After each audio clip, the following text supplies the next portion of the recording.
السلام عليكم. اليوم غتحضروا معايا الفقاص بلا زيت بلا زبده، كيجي زوين وناجح. عندي اول حاجه غندير البيض.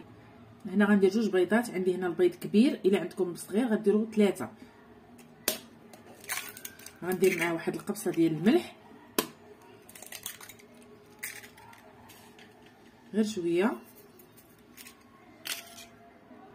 عندي هنا كاس ديال السكر كلاصي، كاس عامر. نخلطوا هاد المكونات حتى كيجانسوا بعضياتهم. هنا غندير النافع، واللي بغى يدير النافع والجنجلان يمكن يديرهم، انا ما عنديش، عندي غير هذا. وغادي ندير هنايا كاوكاو. نتوما الا عندكم شي مكسرات بحال اللوز، اي حاجه بيستاج ديروها. انا عندي هنا كاوكاو غنديرو كما هو، ما غاديش نطحنو ما والو. وغادي نزيد فاني. هنا من بعد ما درت الفاني غادي نخلط هاد المكونات، وغادي ناخذ واحد نص ديال الخماره.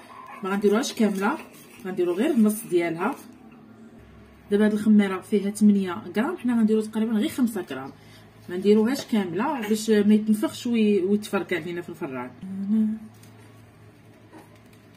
نقشو غير شويه صافي. وغادي ندير الطحين على حسب الخليط.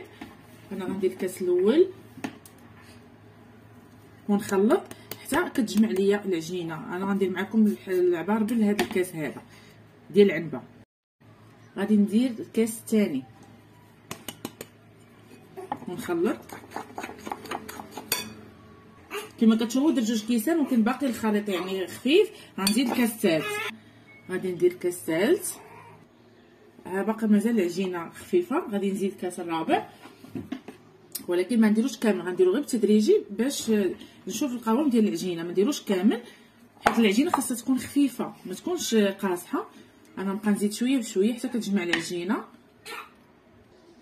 هذه العجينه هي كما كتشوفوا تجمعات وفي نفس الوقت بقات رطبه. وهنا خدا ليا 3 الكيسان ونص، مازال ما درتوش كامل، يعني 3 الكيسان ونص. كما قلت لكم الكاس الرابع ديما ديروه شويه بشويه. دابا غادي نديرها على شكل حرابل. غادي نعاون بالطحين ضروري صافي. وغادي نديرها بهذا الشكل هذا.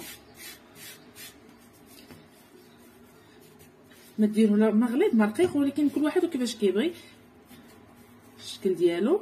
انا دابا غادي ندير متوسط صافي على الشكل هذا.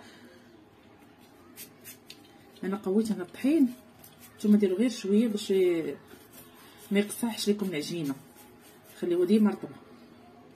هنا كما كتشوفوا درت 3 الحرابل تقريبا تقاده وحده، انا درتهم صغار. دابا غادي نحطهم فوق اللاطه. هنا خديت صفر بيضه، درت معاه شويه الخل وشويه ديال القهوه. نتوما يمكن لكم بغيتو ديروا الكاكاو ديروا الكاكاو، انا غندير القهوه. هنا غادي ندهن مزيان، ندهن الجوانب باش ما يبقاوش بيضين. دهنوا مزيان باش كيجي كله مدهب صافي. نجي فرشيطه وندير الشكل اللي بغيت بهذا الشكل هكا. اي شكل بغيتو ديروا يمكن ديروا. كاين اللي كيدير اللي كيبغي بهذا الشكل هذا، وكاين اللي كيبغي بهذا الشكل هذا. نتوما عليكم الاختيار. دابا غادي ندخلو الفران اللي كيكون بارد، وغادي ندير عليه العافيه اللي تكون شمعه خفيفه خفيفه، تكون خفيفه بزاف بزاف. وغادي نديرو من الجهه الفوقانيه، وكل ما بعدتو على العافيه غادي يكون احسن. صافي. وغادي نخليه حتى كيشد راسو. هذا الشكل ديال الفقاص كما كتشوفوا بقى على الشكل ديالو، غير كيشد راسو شويه وكيقصح، ما يقصحش بزاف، غير يشد راسو صافي. غادي نجيب واحد الزيت اللي كيكون نقي ويكون فازق. غادي نغطيه باش كيبرد، ضروري يبرد ما يبقاش سخون، حيت الا قربتوه نتوما مباشره خرجتوه من الفران غادي يتهرس، غادي يبدا كامل. دابا غادي نخليه واحد ساعه ساعتين كل ما بقى كون مزيان صافي. ومن بعد عاد غادي نقطع. هنا غادي نقطع الحرابل من بعد ما دازت تقريبا شي ساعه. هنا قطعته بشكل متوسط. والموس درت استعملت غير الموس ديال حاده، موس عادي. وانا هنا قطعته كما قلت لكم مغليظ مرقيق بهذا الشكل هكا.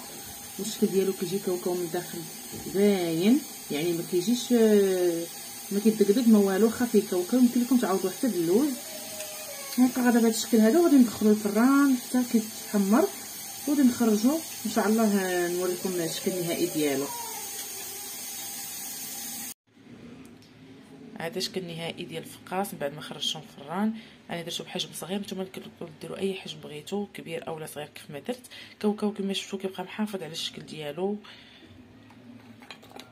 ما كيطيحش نهائيا، واخا كتقطعوه كيبقى محافظ على الشكل ديالو. كنتمنى ينال اعجابكم، وما تنساوش ديروا الجرس باش يوصلكم جديد. شكرا لكم على المتابعه، بصحه وراحه.